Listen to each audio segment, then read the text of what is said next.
चलिए आगे बढ़ते हैं। इस बीच मुंबई से बड़ी खबर निकलकर सामने आ रही है, जहां एमएनएस कार्यकर्ताओं का जोरदार प्रदर्शन देखने को मिला है। भाषा विवाद पर एमएनएस का प्रदर्शन है। कारोबारियों के विरोध के बाद एमएनएस का प्रदर्शन देखने को मिला और एमएनएस नेता अविनाश जाधव को हिरासत में लिया गया। मराठी भाषा पर पिटाई कांड में तनातनी गहरा गई है। यह बड़ी खबर जो इस बीच निकलकर सामने आ रही। मुंबई से एमएनएस कार्यकर्ताओं का जोरदार प्रदर्शन देखने को मिला है। एमएनएस कार्यकर्ताओं ने विरोध प्रदर्शन किया। तो भाषा विवाद पर एमएनएस का प्रदर्शन ये देखने को मिला। तो लगातार अगर बात करें महाराष्ट्र को लेकर, मुंबई को लेकर, तो भाषा विवाद गहराता चला जा रहा है। भाषा विवाद पर एमएनएस का विरोध प्रदर्शन देखने को मिला। कारोबारियों के विरोध के बाद एमएनएस ने ये प्रदर्शन किया है। एमएनएस नेता अविनाश जाधव ने प्रदर्शन किया। मराठी भाषा पर पिटाई कांड में तनातनी गहरा गई है। ये बड़ी खबर निकलकर सामने आ रही है। तो लगातार जो तनातनी है वो गहरा गई है।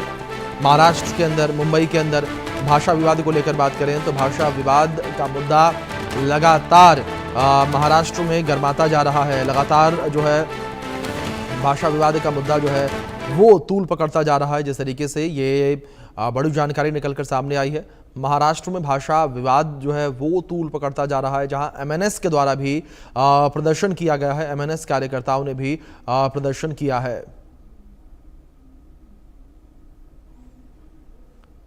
तो ये तस्वीर आपके स्क्रीन पर देख सकते हैं किस तरीके से एमएनएस कार्यकर्ताओं के द्वारा विरोध प्रदर्शन जो है वो किया गया है। एमएनएस कार्यकर्ता जो हैं वो विरोध प्रदर्शन करते हुए नजर आए हैं।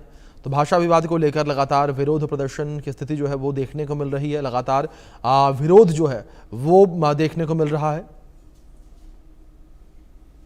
एमएनएस नेता अविनाश जाधव को हिरासत में लिया गया है और अविनाश जाधव को जिस तरीके से हिरासत में लिया गया है उसका विरोध भी यहाँ पर एमएनएस कार्यकर्ताओं के द्वारा जो है वो किया जा रहा है।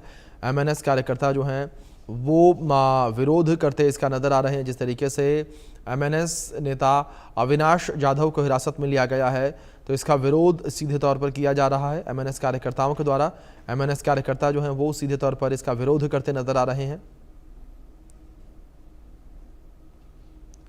कारोबारियों के विरोध में एमएनएस का ये विरोध प्रदर्शन जो है वो देखने को मिला है। ये बड़ी खबर है जो इस बीच निकलकर सामने आ रही है। तो भाषा विवाद का मुद्दा जो है वो लगातार महाराष्ट्र में गर्माता हुआ नजर आ रहा है। लगातार महाराष्ट्र में भाषा विवाद जो है वो मामला तूल पकड़ता हुआ नजर आ रहा है और लगातार जो है यहाँ पर विरोध प्रदर्शन की स्थिति देखने को मिल रही है।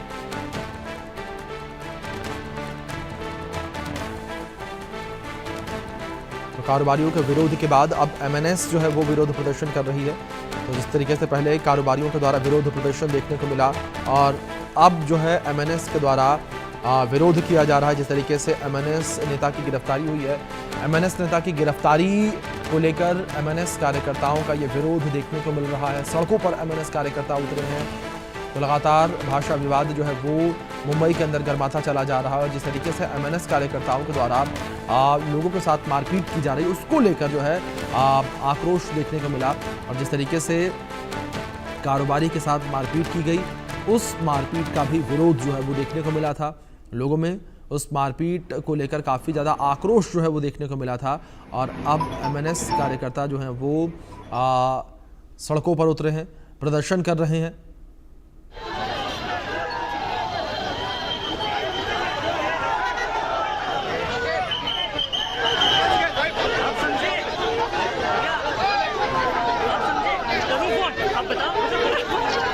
कुछ तस्वीरें आपकी स्क्रीन पर हैं। तस्वीरों में झाले असते, कायदा सुव्यवस्थेचे विषय निर्माण झाले असते। आता इतके वर्ष आपण सगळेच मोर्चे काढतोय।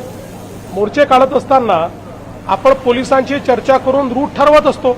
आता ज्यावेळेस 5 तारखेचा मोर्चा या 2 संघटनांनी काढायचा ठरवला होता तर मुंबईत त्यांच्याशी चर्चा होऊन रूट ठरला होता की कुठला रूट असणार आहे। त्यामुळे मला असं वाटतं की मोर्चा काढायला कोणालाही ना नाहीये, पण एखाद्या मोर्चाने जर कायदा सुव्यवस्थेत काही गडबड होणार असेल किंवा अशा मार्गाने तो जाणार असेल की ज्याच्यावर नेणं कठीण आहे, पोलिसांना कायदा सुव्यवस्था ठेवणं कठीण आहे किंवा ट्रॅफिक कंट्रोल करणं कठीण आहे।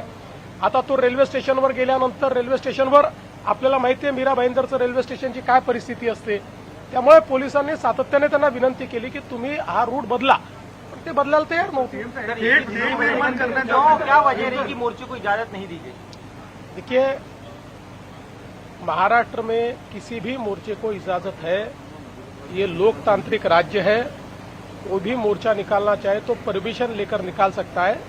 लेकिन जब कोई परमिशन लेता है तो उसका रूट किस प्रकार से होना चाहिए। अगर रूट में कई ट्रैफिक के प्रॉब्लम्स है, अगर रूट में कोई ऐसी जगह है कि जहां पर स्टैम्पिड जैसी अवस्था हो सकती है, कुछ ऐसी चीजें होगी तो पुलिस रूट चेंज करने को कहती है। तो मैंने जब पुलिस कमिश्नर से पूछा तो पुलिस कमिश्नर ने मुझे कहा कि हमने उनको रूट चेंज करने के लिए कहा था, लेकिन वो एडामेंट थे कि हमको यही रूट लेना है, इसलिए पुलिस ने उसको नकारा है। ये प्रयोगशाला के तौर पे देखा जा रहा है क्या? मीरा रोड जो है, जो राजनीति की नई प्रयोगशाला के तौर पे देखा जा रहा है क्या? देखिए, मुझे ऐसा लगता है कि मैं महाराष्ट्र के मिजाज को जानता हूं। महाराष्ट्र का मिजाज ऐसा है कि इस प्रकार के प्रयोग यहां चलेंगे नहीं। जो मराठी आदमी है वो बड़े दिल का है, क्योंकि भारत पर जब आक्रमण हुआ तो मराठी आदमी ने केवल महाराष्ट्र का विचार नहीं किया, पूरे भारत का विचार किया। इसलिए मराठी आदमी कभी छोटा सोच नहीं सकता, कभी संकुचित सोच नहीं सकता। इसलिए कोई प्रयोग करने की कोशिश भी करे तो नहीं हो पाएगा।